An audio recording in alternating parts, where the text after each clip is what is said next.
Hello दोस्तों, नमस्कार। मैं विष्णुकांत मिश्रा आप लोगों का स्वागत करता हूं आपके अपने यूट्यूब चैनल विष्णुकांत मिश्रा जी के ट्रिक पर।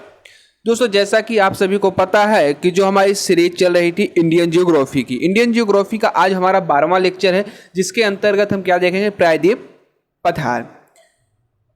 दोस्तों, जो हमारा इंडियन जियोग्राफी के अंतर्गत चल रहा था भारत का भौगोलिक विभाजन, उसके अंतर्गत हम आज देखने वाले प्रायद्वीप पठार को।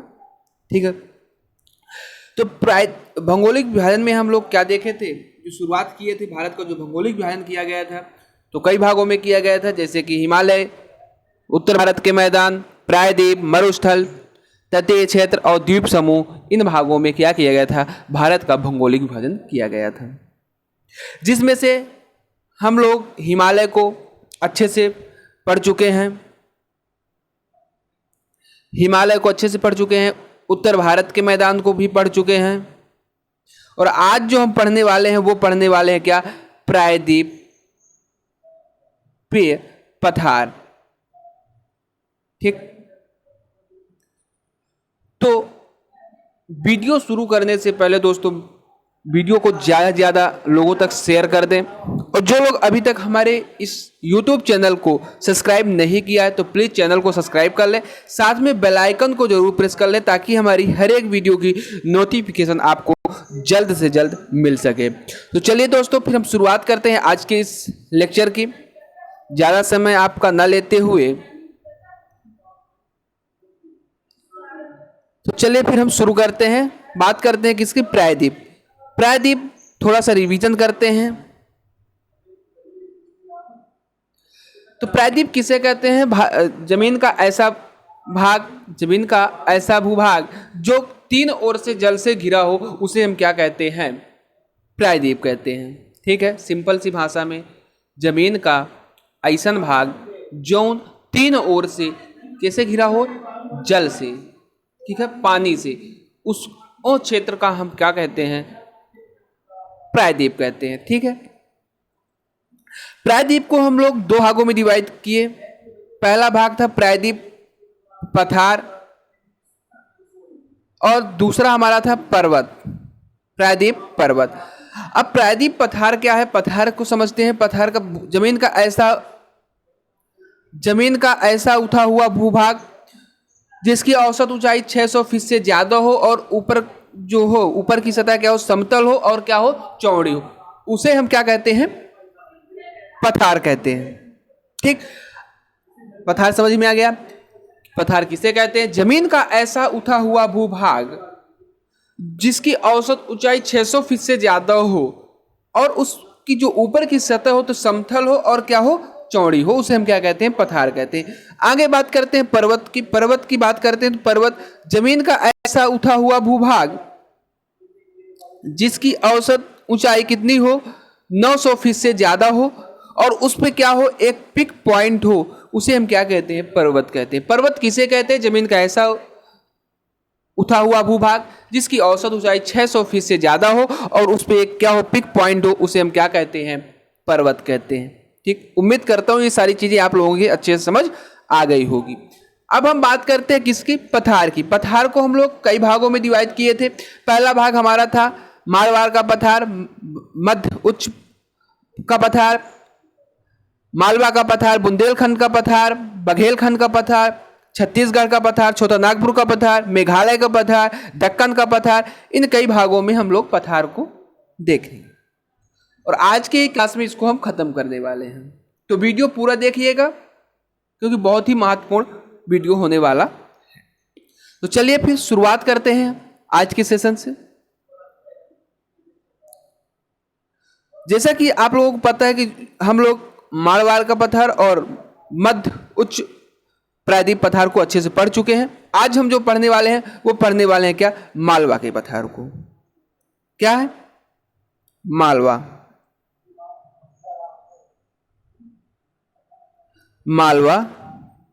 का पठार।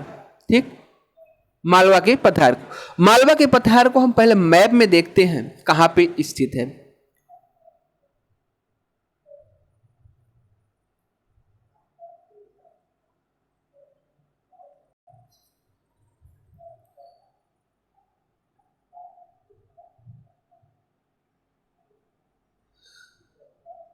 यहां पे हमारा क्या है, ये यहां पे क्या है, मालवा का पठार है। मालवा के पठार के उत्तर की ओर यानी कि पश्चिम की ओर, ठीक है, पश्चिम में एक पर्वत श्रेणी फैली है, ये यहां पे, ये पश्चिम में क्या फैली है, एक पर्वत श्रेणी जिसका नाम क्या है, अरावली। याद रखिएगा इसका नाम क्या है, लिख देता हूं, अरावली पर्वत, ठीक है। और इसके नीचे दक्षिण में एक पर्वत स्थित है जिसका नाम क्या है, विंध्य पर्वत, ठीक। और इसके दक्षिण पूर्व में एक पर्वत स्थित है जिसका नाम क्या है, यहां पे स्थित है, जिसका नाम क्या है, बुंदेलखंड का पठार, ठीक। मालवा का पठार एमपी में है पहला। दूसरा, मालवा का पठार तीन ओर से पर्वत से घिरा हुआ है। पश्चिम में, मालवा पठार के पश्चिम में अरावली पर्वत है और मालवा पठार के दक्षिण में विंध्य पर्वत है और मालवा पठार के दक्षिण पूर्व में क्या है, बुंदेलखंड का पठार है, ठीक है। अगर प्रश्न में पूछेगा कि मालवा पठार के पश्चिम में क्या है, तो क्या है, अरावली पर्वत है। दक्षिण में क्या है, विंध्य पर्वत है। दक्षिण पूर्व में क्या है, बुंदेलखंड का पठार है। आ गया समझ में? उम्मीद करता हूं ये सारी चीजें आप लोगों को अच्छे से समझ आ गया होगा, ठीक है। आगे बढ़े।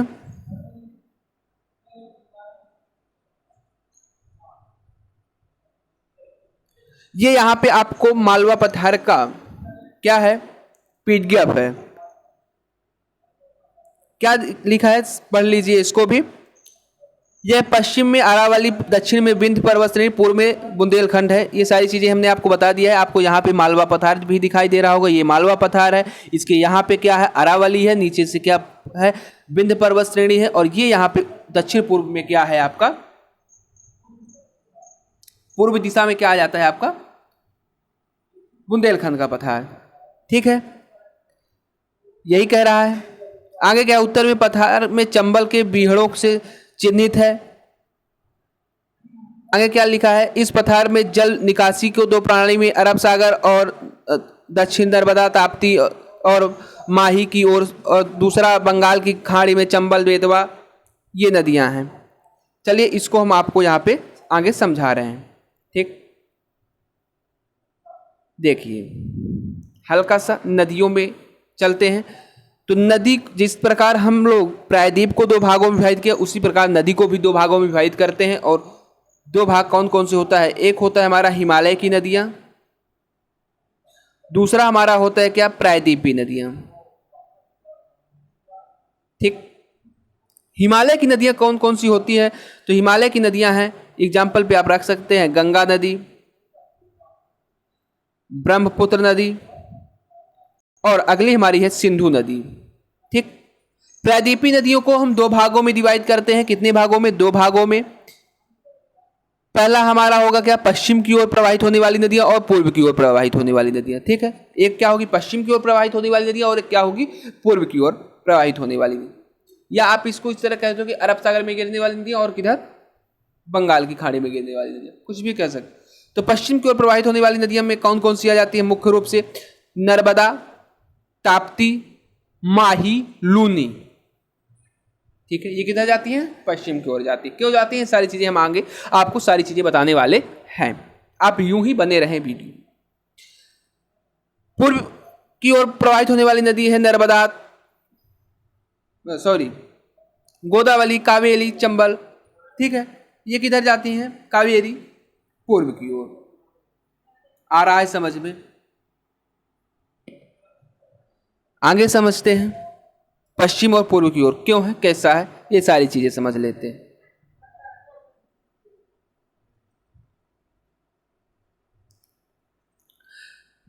तो आगे हम समझते हैं इसको। अगर वीडियो दोस्तों पसंद आए तो लाइक जरूर करिएगा और ज्यादा से ज्यादा शेयर भी कर दिएगा। चलिए समझते हैं।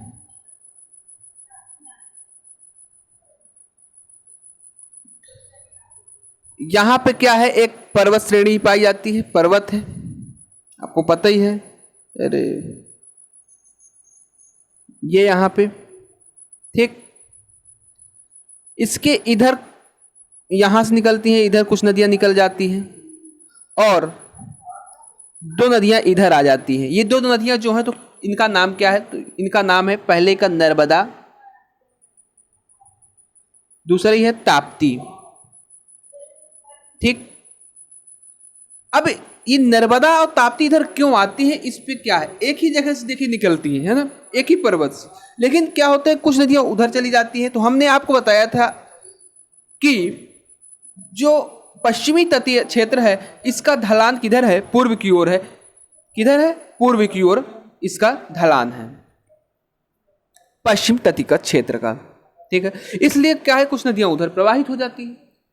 लेकिन जब भैया उधर ढलान है तो उधर सारी नदियां जानी चाहिए, लेकिन ये दो नदियां क्या होती हैं? पश्चिम की ओर आती हैं। क्यों आती हैं? चलिए समझ। मान लीजिए ये क्या है? एक जमीन का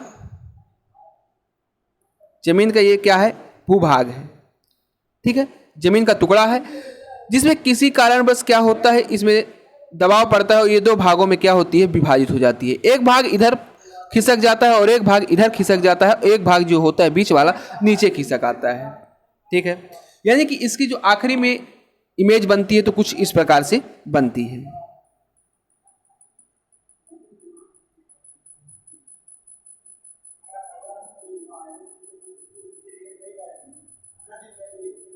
ठीक, अब देखिए इस तरह कुछ बनेगा। अब ये जो उठा हुआ भूभाग है तो ये क्या कहलाएगा? पठार कहलाएगा। ठीक है, ये उठा वाला भाग क्या कहलाएगा? पठार कहलाएगा। ये धसा वाला क्या कहलाएगा? भ्रंश घाटी कहलाएगी, भ्रंश कगार कहलाता है। ठीक है, धसा हुआ, उठा हुआ भाग क्या है? पठार है, धसा हुआ भाग क्या है? कगार। तो जो नर्मदा नदी है, ताप्ती नदी है, तो इसी भ्रंश कगार से प्रवाहित होती है, इसीलिए क्या है इसका जो बहाव है तो पश्चिम की ओर होता है। यहां पे क्या है? एक पर्वत स्थित है, ये यहां पे, जिसका नाम क्या है? विंध्य पर्वत श्रेणी। और यहां पे एक पर्वत स्थित है जिसका नाम है सतपुड़ा पर्वत रेंज। ठीक, चलिए इसको अलग से समझते हैं। यहां पे इमेज में आपकी समझ आ गया होगा, इसको अलग से यहां से इस भाग को हम अलग करते हैं।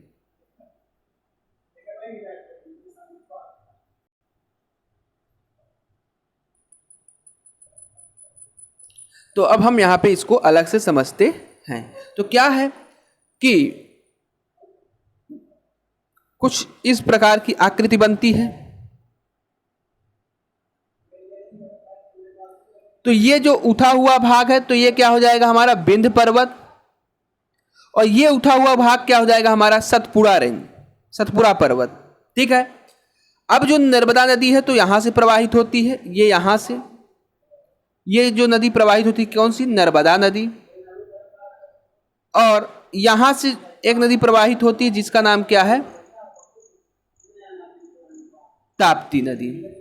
ठीक है, तो यहां से कई प्रकार के प्रश्न बन जाते हैं। कैसे बनते हैं जल्दी समझते हैं।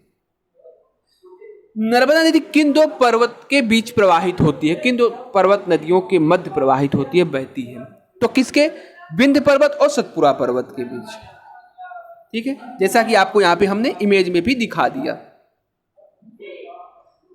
जो नर्मदा और ताप्ती नदी के बीच जल विभाजन का कार्य कौन करता है? कौन सा पर्वत?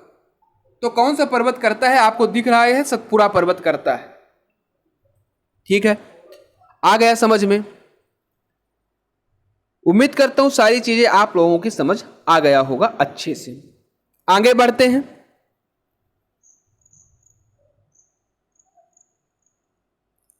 तो क्या दिया है?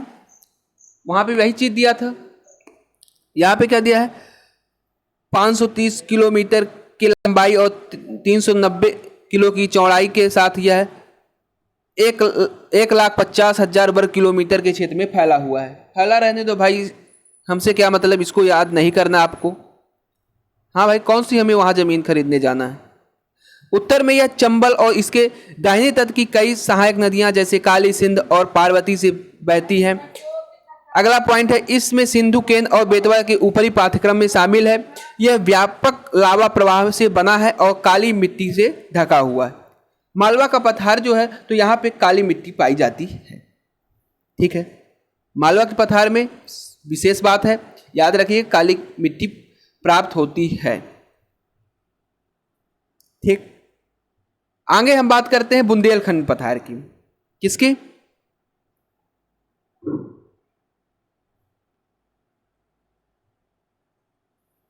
बुंदेलखंड पठार की। बुंदेलखंड की बात करते हैं, आपको यहां पे हम मैप बनाते हैं। मालवा का पठार था यहां पे, और यहां पे हमारा क्या था? बुंदेलखंड, जैसा कि हमने आपको बताया था। बुंदेलखंड पठार के उत्तर से एक नदी प्रवाहित होती है जिसका नाम क्या है? यमुना नदी, और जो आगे चल के किससे मिल जाती है? गंगा से। ठीक है, यमुना नदी। और इसके पश्चिम से, यहां से इंदौर महू से एक नदी का उद्गम होता है जिसका नाम है चंबल नदी। इसके पश्चिम से प्रवाहित होती है और कहां मिल जाती है? यमुना में। इसके नीचे एक पर्वत फैला है जिस पर्वत का नाम है विंध्य पर्वत। ठीक है, और एक यहां पे भाग पाया जाता है जिसका नाम क्या है? यहां पे इस पर्वत का नाम है, क्या नाम है? पन्ना अजयगढ़ का पठार, पन्ना अजयगढ़ का पहाड़, यह पर्वत पहाड़ी, पन्ना अजयगढ़ की पहाड़ी। अब पन्ना आपको पता है किसके लिए प्रसिद्ध है? तो किसके लिए? हीरा के लिए प्रसिद्ध है। तो इसमें याद करने वाली जो बात है, तो पहला पॉइंट क्या होगा इसमें कि जो बुंदेलखंड का पठार है कितने राज्यों में फैला है? 2 राज्यों में फैला है। कौन कौन से? पहला आपका हो जाएगा उत्तर प्रदेश, दूसरा हो जाएगा आपका क्या? मध्य प्रदेश। ठीक, पहला पॉइंट। दूसरा पॉइंट, जो बुंदेलखंड का पठार है इसके उत्तर में यमुना नदी प्रवाहित होती है और इसके दक्षिण में विंध्य पर्वत श्रेणी फैली है, और दक्षिण पूर्व में पन्ना अजयगढ़ की पहाड़ियां स्थित है, और पश्चिम में जो है तो क्या है? चंबल नदी प्रवाहित होती है। ठीक है, क्या बताया हमने? बुंदेलखंड पठार के उत्तर में यमुना नदी प्रवाहित होती है और दक्षिण में विंध्य पर्वत श्रेणी स्थित है, और दक्षिण पूर्व में पन्ना अजयगढ़ की पहाड़ियां स्थित हैं, और इसके पश्चिम में क्या है? चंबल नदी स्थित है, चंबल नदी प्रवाहित होती है। ठीक है, तो यहां तक सारी चीजें उम्मीद करता हूं आप लोगों को समझ आ गई होंगी। जो मेन बात थी तो यही थी। अब हम पीडीएफ में देख लेते हैं एक बार। आ गए यहां तक? इस तरह आप लोग भी बनाते चलिएगा ताकि सारी चीजें आपके समझ आ सके अच्छे से। ठीक,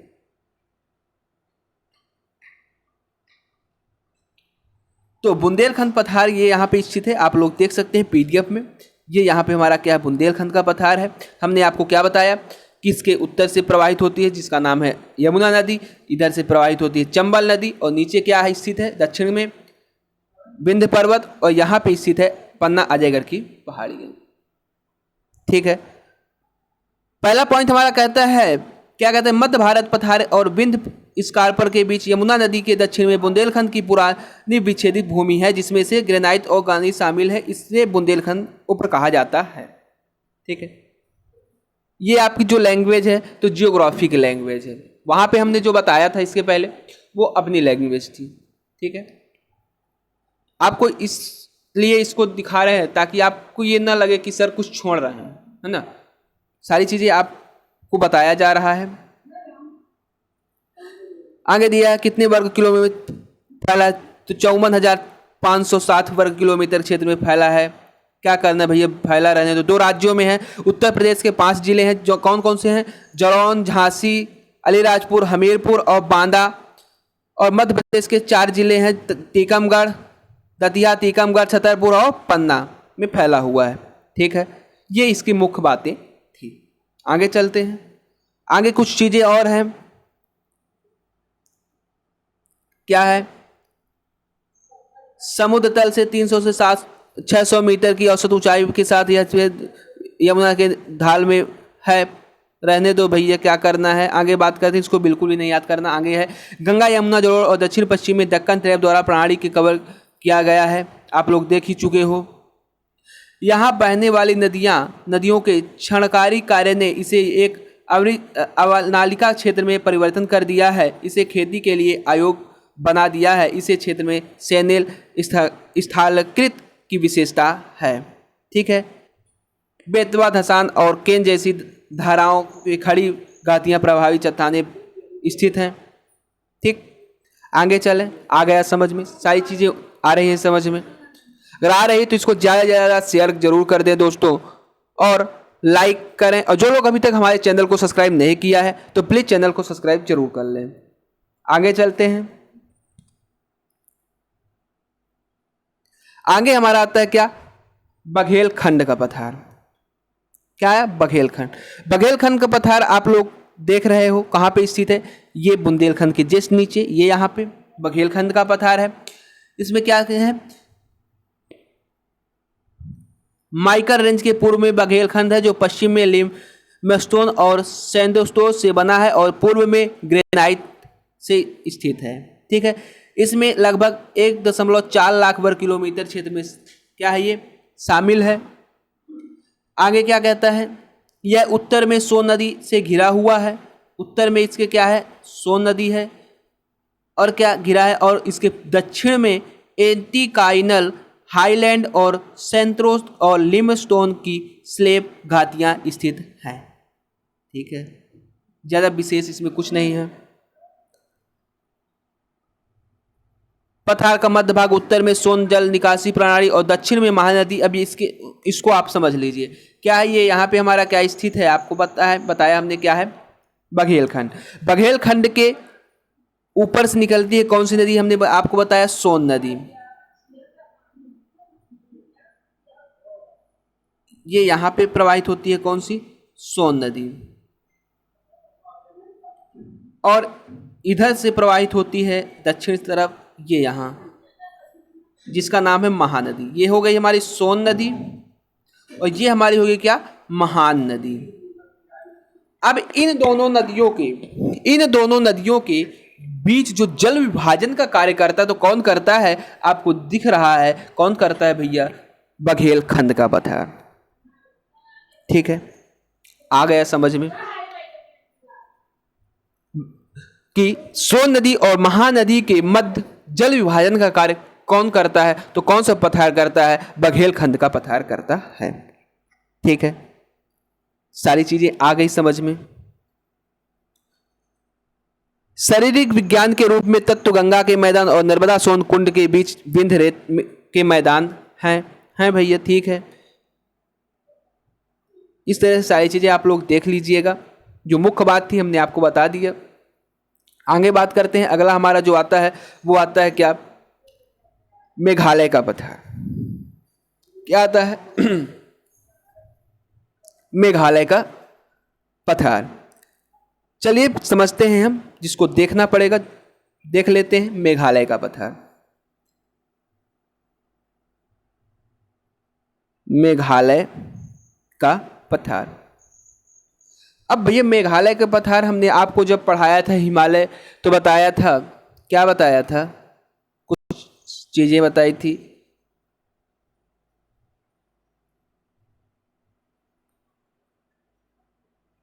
क्या बताई थी? आया याद? पश्चिम,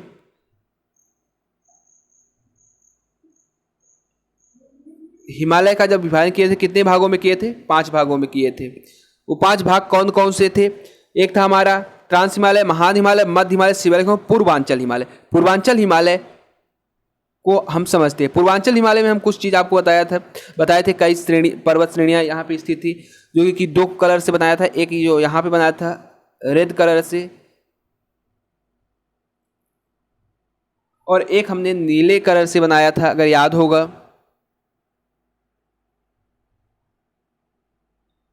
इस तरह से हमने बनाया था। इनका अलग अलग नाम है। क्या है? अलग अलग नाम है से जाना जाता है। ये हमारा जो है तो क्या है? पतकाई बम। क्या है? पतकाई बम, नागा पर्वत, मणिपुर का पर्वत, मिजोरम का पर्वत, मिजोरम हिल, और ये हमारा क्या है? त्रिपुरा का पर्वत। ठीक, और ये जो हमारा अलग से बचता है ये वाला भाग, तो ये अलग ही हमने आपको वहां पे बताया था कि अलग ही जुगाड़ था, तो वो जुगाड़ यहां से था। कहां से था? यहां से था। तो ये जो पहला है तो क्या, खांसी, सॉरी गारो, पहला जो हमारा क्या है, गारो, खांसी और जुखाम। ये कि जुखाम को क्या कहेंगे? गारो खांसी जयंतियां, यानी कि गारो खांसी जुखाम। ठीक, ये पर्वत स्थित थे। मिकिल पहाड़ियां थी, ये मिकिल पहाड़ी थी, और बराइर पहाड़ी थी, बराइर और रेगमा पहाड़ी। अब यहां से प्रश्न आता है कि जो गारो खासी जयंतियां हैं तो किसका भाग, हिमालय का भाग है या नहीं? तो ये हिमालय का भाग बिल्कुल भी नहीं है, याद रखिएगा। किसका भाग है? प्रायद्वीप का भाग है। अधिकतर बच्चों का दिमाग जाता है कि यहाँ पे स्थित है, यहाँ पे क्या आता है, पूर्वांचल हिमालय आता है, हिमालय का भाग आता है। हिमालय से जो बचता है तो फिर हिमालय के जस्ट नीचे क्या है, उत्तर भारत के मैदान है। तो ये कहाँ पर्वत है, तो किसका होगा? हिमालय का ही होगा। वहां तक दिमाग ही नहीं जाता कि प्रायद्वीप का है, लेकिन ये प्रायद्वीप का है, ना कि हिमालय का। याद रखिएगा भैया, इसको बिल्कुल भी गलत नहीं करिएगा। अगर गारो खासी जयंती की बात करेगा तो किसका भाग है? प्रायद्वीप का भाग है, ना कि हिमालय का। ठीक, आ रहा है समझ में? अब हम बात करते हैं, यहां तक आप उम्मीद करता हूं सारी चीजें आप लोगों की समझ आ गया होगा। इसी क्षेत्र को हम क्या कहते हैं? मेघालय का पठार कहते हैं। ठीक है, मेघालय का गारो खासी जयंती जो पर्वत श्रेणियां हैं, यही क्या है, हमारी मिकिल, ये सारी पर्वत किस क्या है? मेघालय का पठार कहते हैं। इसको चलिए हम अब पूरा मैप बना के समझते हैं।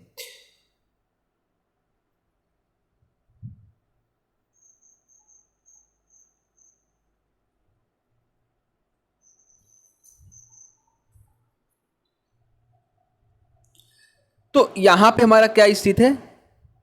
मेघालय का पठार। और बाकी कहां पे स्थित है? यहां पे स्थित है, यहां पे ही ना स्थित है। अब ये बीच में क्या है, कुछ गैप आ गया, हो गया है, ये क्षेत्र में गैप है। इतना गैप होने के बाद यहां पे एक भाग पहुंच गया, तो थोड़ा दिमाग तो जरूर भ्रमित होता है कि भैया यहां पे तो हिमालय का भाग है, तो यानी कि ये हिमालय ही होगा, हिमालय का ही क्षेत्र होगा, और हिमालय से जो बचेगा तो क्या आ जाएगा? उत्तर भारत के मैदान आ जाएगा। लेकिन नहीं, ये जो हमारा पर्वत है तो क्या है? प्रायद्वीप का भाग है, ना कि हिमालय का। याद रखिएगा, अधिकतर बार एग्जाम में पूछा जाता है यहां से प्रश्न। ठीक, अब ये जो क्षेत्र खाली बचता है तो यहां पे क्या होता है कि गंगा और ब्रह्मपुत्र के द्वारा मिट्टी के जमाव यहां पे ज्यादा हो जाता है, और इस क्षेत्र में क्या होती है? मिट्टी जम जाती है, और ये किसका भाग बन जाता है? उत्तर भारत के मैदान का। और यही गैप के कारण ये दूर हो जाता है यहां से। यहां पे इस क्षेत्र में चावल अधिकतर पाया जाता है। कहां पे? इसी क्षेत्र पर, ज्यादा उपजाऊ क्षेत्र है यहां। और इसी को हम क्या कहते हैं? मालदा गैप, राजमहल की पहाड़ी आदि नामों से इसको हम जाना जाता है। ठीक है, अब चलिए देख लेते हैं पीडीएफ में। यहां तक किसी कोई समस्या? मेघालय कहां स्थित है? ये मेघालय राज्य में स्थित है। इसकी प्रमुख जो पहाड़ियां हैं तो कौन कौन सी है? गारो खासी जयंतिया मिकिल पहाड़ियां हैं। ठीक है, नदी कौन सी है? मेघना नदी यहां प्रवाहित होती है। मिट्टी कैसी है यहाँ की? पर्वतीय मिट्टी, जलोढ़ मिट्टी है। जनजाति जो पाई जाती है इस यहाँ पे तो कौन सी? गारो खासी जयंतिया ही पाई जाती है। ठीक है, अब आ गया समझ में? महत्वपूर्ण चीजें यही थी। अब समझ लेते हैं पीडीएफ में। तो ये रहा आपका मेघालय की पठार, जो रंग बिरंगा दिखाई दे रहा है वही चीज है जो हमने आपको बताया, गारो खासी जयंतिया, है ना, वही पर्वत स्थित है यहाँ पे। तो हमारा पहला पॉइंट कहता है, क्या कहता है भैया, कि ये भारत के प्रायद्वीप पठार की चट्टानें राजमहल पहाड़ियां, देखिए राजमहल हमने आपको बताया, राजमहल पहाड़ियों से आगे उत्तर पूर्व तक फैली हुई है और मेघालय या श्रीलंका पठार, मेघालय या श्रीलंका पठार भी इसे कहते हैं, के रूप में यह एक आयताकार ब्लॉक बनाता है। ठीक है, अगला पॉइंट हमारा क्या कहता है, अगला कहता है इस पठार के प्रायद्वीप पठार के मुख्य खंड से अलग किया गया है, जिसे गारो राजमहल गैप के रूप में जाना जाता है, जिसे मालदा गैप भी कहा जाता है। ठीक है, सारी चीजें हमने आपको पहले भी बता चुके हैं, ये मात्र आपके कंफ्यूजन ताकि ना हो, सारी चीजें आपके सामने रहें और आप अच्छे से लिख सकें। और आगे बढ़ते हैं, आगे हमारा अगला पॉइंट क्या कहता है, यह क्षेत्र चावल की विविधता के लिए अधिक प्रसिद्ध है। क्यों प्रसिद्ध भैया, यहां उपजाऊ क्षेत्र है, वर्षा ज्यादा हो, है ना। आगे क्या आते हैं, इस अंतर का गठन डाउन फॉल्टिंग द्वारा किया गया था और बाद में गंगा द्वारा जमा तलछंद से भर गया था। लगभग 35,000 वर्ग किलोमीटर के क्षेत्र में फैले हुए इस पठार का मुख्य रूप से आर्कियन, धारवाल, सेल और विद्वानों के साथ ग्रेनाइट, घुसपैठ और कुछ बुनियादी शिल्प हैं। ठीक, तो यह था हमारा क्या, आगे क्या है अगला पॉइंट, इस पठार के उत्तर में ब्रह्मपुत्र घाटी और दक्षिण में सुरता और मेघा नदी आपको पता है, पश्चिम बंगाल में मेघा किसे कहते हैं बताने की कोई ज़रूरत ही नहीं है, मेघना नदी तक ढलान है। इसी में इसकी पश्चिम सीमा काम्बो से बांग्लादेश की सीमा से मेल खाती है, बिल्कुल सही भैया। इस पठार के मध्य और पूर्व हिस्सों में गारो हिल्स 900 मीटर, खासी जयंतिया हिल्स 1500 मीटर और मिकिल हिल्स 700 मीटर के रूप में जाना जाता है। श्रीलंका 1.961 मीटर पठार का उच्चतम बिंदु है। ठीक,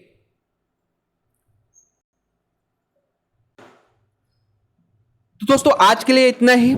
ये हमारे कुछ पठार, एक दो और बचे हैं, जैसे छोटा नागपुर का पठार, दक्कन का पठार, इसको हम अगले वीडियो में कवर करवा देंगे आपको। तो उम्मीद करता हूँ सारी चीज़ें आप लोगों के अच्छे से समझ में आ गई होंगी। अगर आ गई हो तो वीडियो को ज़्यादा से ज़्यादा शेयर कर दें, और जो लोग अभी तक हमारे चैनल को सब्सक्राइब नहीं किया तो प्लीज़ चैनल को सब्सक्राइब कर लें, साथ में बेल आइकन को प्रेस कर लें, ताकि हमारी हर एक वीडियो की नोटिफिकेशन आपको जल्द से जल्द प्राप्त हो सके। ठीक है दोस्तों, फिर हम मिलते हैं नेक्स्ट लेक्चर में नेक्स्ट वीडियो के साथ।